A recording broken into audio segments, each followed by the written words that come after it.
இப்படி ஏன்ப்பா நாங்கள் நடிக்கக்கூடாதாப்பா சிம்ரன் மேடத்தோட? நீ அங்கே வம்புழுக்காத, இங்கே வந்து கவர்மெண்ட்டில் ஒரு இதே போட்டாங்க, எனக்கே அது தெரியாது. எல்லோருக்கும் வணக்கம். நாங்கள் ஸ்டேஜ் ஏறும்போது சீக்கிரம் முடிஞ்சிடும், எல்லாம் கொஞ்சம் கொஞ்சமாக தான் பேசுவாங்கன்னு நினச்சேன். நான் நினச்சது ஏன்னா இவங்க ஷூட்டிங்கில் அவ்வளோவா பேச மாட்டாங்க, ஒர்க்கில் அவ்வளோவா பேச மாட்டாங்க. ஆனால் இவ்வளோ நேரம் பேசுவாங்க.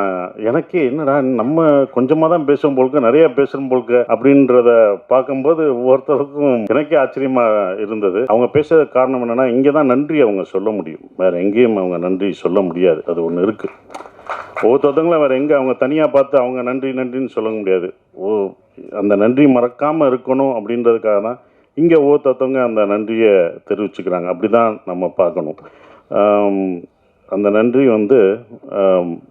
வெற்றி பெற்ற பிறகும் அந்த நன்றியை நீ உன் தயாரிப்பாளருக்கு காமிக்கணும்னு நான் அந்த டைரக்டருக்கு நான் ஒரு அட்வைஸாக அதை சொல்லிக்கிறேன். எனக்கு இந்த படம் அவர் சொன்னார் ஃபுல்லாக அபி 24 வயசு பையன் சொல்லும்போது இங்கே வயசு முக்கியம் இல்லை, நல்ல கதை நல்ல விஷயம்தான் முக்கியம். அதை யுவராஜ் அந்த டீம் பார்க்கல. ஏன்னா அவங்க ஒரு ப்ரொடக்ஷன் ஃபஸ்ட்டு என்கிட்ட சொல்லும்போது 2 நண்பர்கள், அந்த 2 பேரும் நண்பர்கள், அற்புதமான நண்பர்கள். அதுவே எனக்கு பிடிச்சி போச்சு. பாசு நண்பர்களாக இருக்கீங்க, இப்படி ஒரு நட்பா அப்படின்னு ஒன்று இருக்கும்ல, அந்த நட்புக்கே ஏதோ செஞ்சாகணுமே அப்படின்றது. 2வது அவங்க எடுத்த படங்கள் 2மே எல்லாருக்கும் பிடிச்ச படம், கேட்கவே தேவையில்லை, அவ்வளோ பர்ஃபெக்டாக செலக்ட் பண்ணி சொல்லுவாங்க. அப்புறம் நம்ம என்ன சொல்கிறது, நம்ம தான் அதுக்குள்ளே போகிறேன், நான் தான் இந்த படத்துக்குள்ளே நுழைஞ்சிருக்கேன். அது எனக்கு தான் பெரிய ஒரு விஷயமா நான் நினைக்கிறேன். கதை சொல்லும்போது கூட அபி அந்த மியூசிக்கெல்லாம் போட்டு விட்டாப்புல, அப்படி போட்டு சார் அப்படின்னு வரும் சொல்கிறாப்புல. நான் சொல்லலை, நான் பாட்டு சீரியஸாக பார்த்தேன். கேட்டுக்கிற யுவராஜ் சிரிக்கிறாப்புல, யுவராஜ் அழுகிறாப்புல, என்னடா கூட வந்த ப்ரொடியூசர் அழுகிறாப்புல. நான் இப்படி திரும்பி பார்க்குறேன், ஒரு சவுண்டு கேட்குது. என்னன்னு பார்த்தா பக்கத்தில் இருக்கிற ப்ரொடியூசர்ஸ் அதுக்கு அழுகிறாப்புல. திடீர்னு அவர் சிரிக்கிறாரு. ஓகே, இது சைடு எஃபெக்ட் கொடுக்குறாங்க போலுக்கு அப்படின்னு நினச்சேன். அதுக்கப்புறம் எனக்கு உண்மையிலே கதை ரொம்ப பிடிச்சிருந்தது. ஏன்னா நான் கேட்ட கதையிலே ரொம்ப நாள் ஆச்சு நான் அப்படி கேட்டு. உண்மையிலே ஒரு ஒரு கதையை முதல்ல இருந்து கடைசி வரைக்கும் எந்தவித மாற்றமும் செய்யாமல் அப்படியே இருக்கிற இதை மாற்றிக்கலாம், அப்படி மாற்றிக்கலாம், அப்படி மாற்றிக்கலாம், அப்படி எதுவுமே இல்லை. அது கரெக்டாக இருந்தது, அது கரெக்டாக தான் எடுத்திருக்காங்க. எந்த மாற்றம் இல்லாமல் செஞ்சது தான் இது அபியோட இந்த டைரக்டரோட வெற்றியாக நான் நினைக்கிறேன். அது ஒன்று. சிம்ரன் மேடம் நடிக்கிறாங்க அப்படின்னா, சார் சிம்ரன் மேடம் கதை சொல்ல போகிறேன், இப்படி என்ன சொல்லுங்க, இந்தா எனக்கு ஒன்று போடுவேன், மியூசிக்கை போட்டு அப்படி இப்படி நடித்து காமிப்பேன், அதை அவங்களுக்கு பண்ண அவங்களுக்கு பிடிச்சிரும். அப்படியா சார், கண்டிப்பாக பிடிக்கும்டா அப்படின்னு அடுத்தவங்க ஓகே பண்ணிட்டாங்க. அவங்க ஏன் ஓகே பண்ணால் அந்த கதை, அவங்களும் இதில் வந்தது எல்லாம் கேட்டது. சிம்ரன் நீங்கள்மா எப்படி ஏன்ப்பா நாங்கள் நடிக்கக்கூடாதாப்பா சிம்ரன் மேடத்தோட? இன்னும் இல்லைங்க, நீங்கள் கிராமம்னா கிராமத்திலே எப்படி விவசாயம் பார்த்துட்டு இருக்கோம்னா ஏன் அங்கே நடிக்கக்கூடாதா, எங்களுக்கு சிம்ரன் கிடைக்கக்கூடாதா? இது என்ன எல்லாரோடைய ஏக்கம் தான்ப்பா, அது எல்லாரும் இது பண்ணுறதுனால அதனால் எங்களுக்கு கிடைக்கக்கூடாதா? என்ன எப்படி எப்படி எப்படின்னா உங்களுக்கு என்னப்பா, அது அப்படி தான் கதை பாருங்கள் அப்படின்னா. அப்படி தான் சிம்ரன் மேடத்தை எல்லாம் கேட்குற கேள்வி. படம் பார்க்கும்போது உங்களுக்கு தெரிஞ்சிடும் எதுக்கு சிம்ரன் மேடம் இந்த படத்தில் எல்லாருக்கும் பிடிச்சவங்க சிம்ரன். அது கண்டிப்பாக இந்த படத்தில் அந்த குடும்பமாக உங்களுக்கு என்னையும் சிம்ரன் என் குழந்தைங்க பசங்க எல்லாத்தையும் அவங்களுக்கு அது பிடிக்கும்.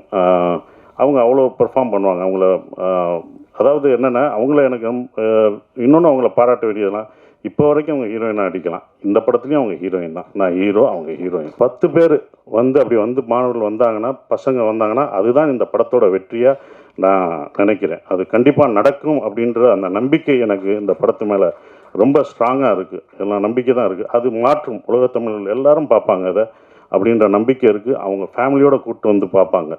இங்கே உள்ள மக்களும் அவ்வளோ எல்லாத்தையும் கலெக்ட் பண்ணுவாங்க. ஏன்னா இங்கேருந்து போய் அங்கே கஷ்டப்படுற, அங்கே வழியாக வாழ்ந்துட்டுருக்கவங்களுக்கும் இந்த படம் ஒரு நல்ல அவங்களை சிரிக்க வச்சுட்டே தான் சொல்லுவாங்க. எங்கேயுமே அவர் இது பண்ண மாட்டார். பட் ஃபீல் குட் மூவியாக கண்டிப்பாக இருக்கும்.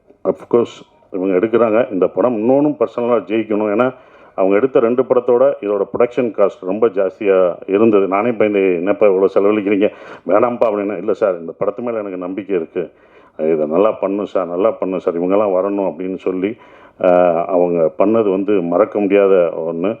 அவங்களுடைய நம்பிக்கைக்கு இந்த படம் வெற்றி பெற்று அவங்களுக்கு என்ன செலவழிச்சாங்களோ அந்த காசு கொடுத்துட்டாலே எனக்கு ரொம்ப ஒரு ப்ரொடியூசராக நான் சந்தோஷப்படுவேன். அது வரணும், அப்போ தான் அது நல்லா இருக்கும்னு நான் நினைக்கிறேன்.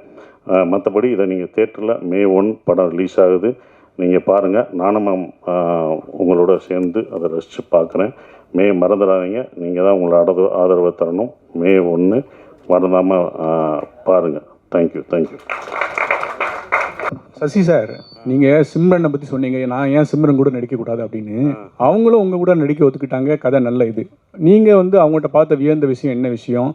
அது வந்து ரொம்ப சொன்ன மாதிரி கொஞ்சம் ஒரு ஏஜ்டாகவும் நடிச்சிருக்காங்க, அதை பற்றி கொஞ்சம் சொல்லுங்கள். நீங்கள் சிம்ரன் ரசிகரா? எடுத்தோடனே எங்களை பற்றியெல்லாம் கேட்கல. நீங்கள் சிம்ரன் பாருங்கள், உங்களுக்கெல்லாம் சேர்த்து தான் நான் நடிச்சிருக்கேன். அதுதான் ஒன்று. அவங்களோட ஏன் உண்மை வர்றது? ஓகே, பிடிச்ச பர்ஃபெக்ஷன். அவங்க சூப்பர் பெர்ஃபார்மருங்க. அவங்க இப்போ வரைக்கும் ஹீரோயினாக நடிக்கிறாங்க. ஏன் அந்த பெர்ஃபார்மன்ஸ் தான். நீங்கள் ஏஜ் ஆகிடுச்சுன்னா சொல்கிறேன், அவங்களுக்கு வயசே ஆகாதுங்க. அவங்களுக்கு வயசே ஆகாது, அவங்க பெர்ஃபார்மன்ஸ் தான்.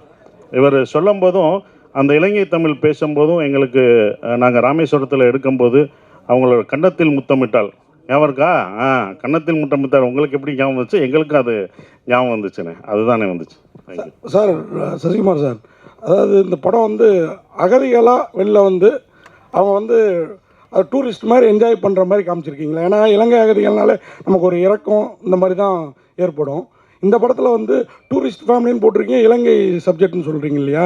அப்போ அவங்க வந்து ஊராக போய் இப்போ கனடா, அமெரிக்கா, நம்ம தமிழர்கள் கூட அப்படி இல்லை, எல்லா ஊர்லேயும் இருக்கிறாங்க. அதை தான் சொல்லியிருக்குது அந்த படம். எப்படி அகதிகளாக வந்து, ஆனால் அவங்க துன்பத்தை வெளியில் காட்டிக்காமல் சந்தோஷமாக வாழ்ந்துட்டு இருக்காங்க அப்படின்ற மாதிரி.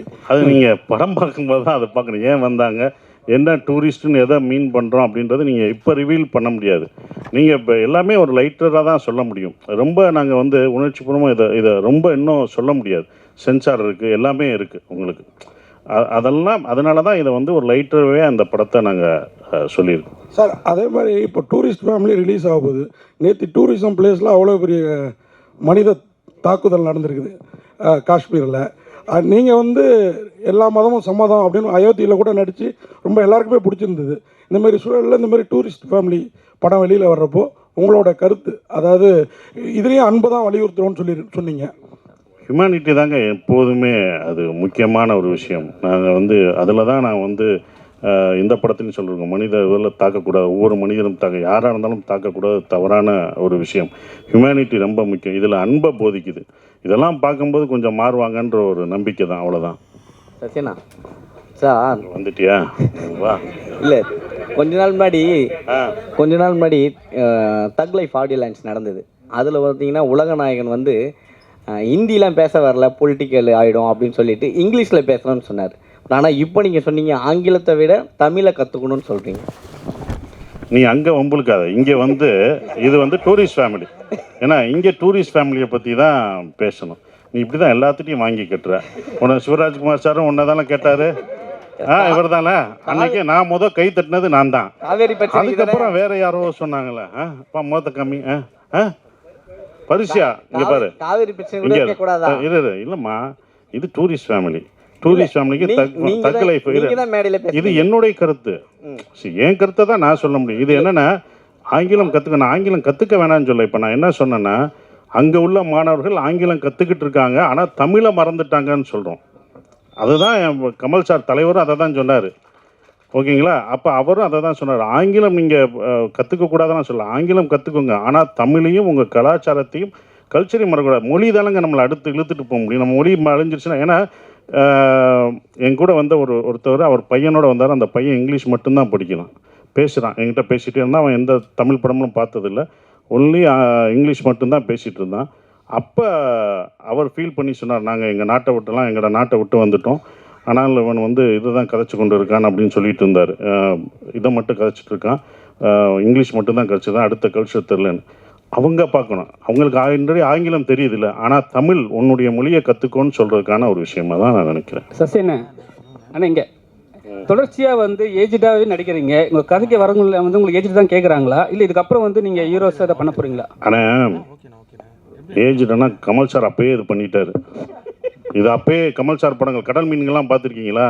நான் பார்த்துருக்கேன். நாயகன் பார்த்தீங்களா? கடல் மீன் எல்லாமே அப்படி தான். ஏன்னா இப்போ எந்த நடிகரும் இந்த பையனை அப்பாவை நடிப்பாங்களா? நடிக்க மாட்டேன். நானும் நடிக்க மாட்டேன்னா இப்படி ஒரு படத்தை நான் மிஸ் பண்ணுறேன்னா? இந்த படத்தை நான் கொண்டு போகிறது ஒரு 5 பேர்.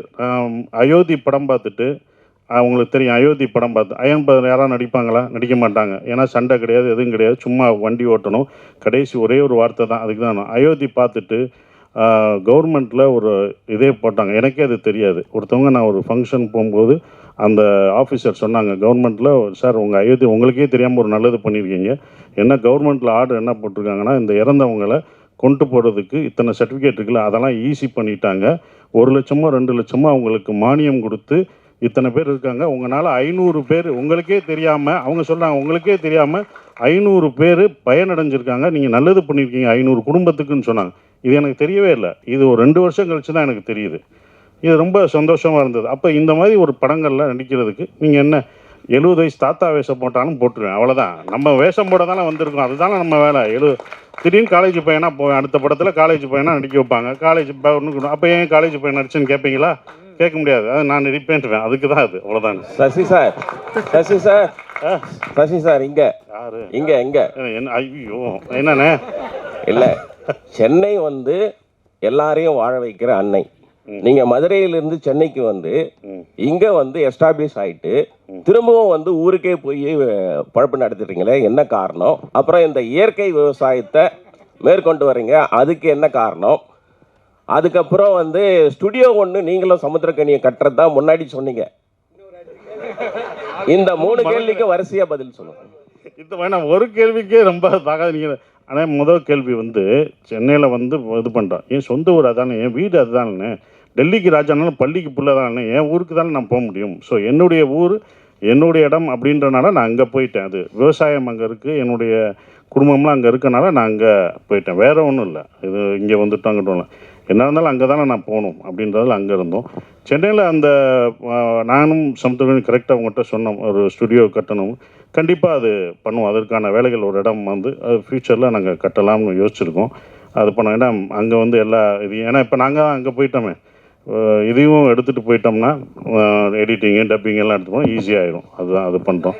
சசி சார், இந்த படத்தில் ஒரே நிமிஷம் மணி சார், இந்த படத்தில் ரொம்ப முக்கியமாக ஒரு விஷயம் வச்சுருக்கீங்க, வல்வெட்டித்துறை அப்படின்னு ஊர்லேருந்து அந்த ஃபேமிலி வருது வச்சுருக்கீங்க. அந்த வல்வெட்டித்துறை எவ்வளோ வரலாற்று முக்கியத்துவம்னு எல்லாருக்கும் தெரியும். இந்த ஈழத்தமிழுடைய வழியை வேதனைகளை தமிழ் சினிமா சரியாக பதிவு பண்ணிஇருக்குன்னு நினைக்கிங்களா?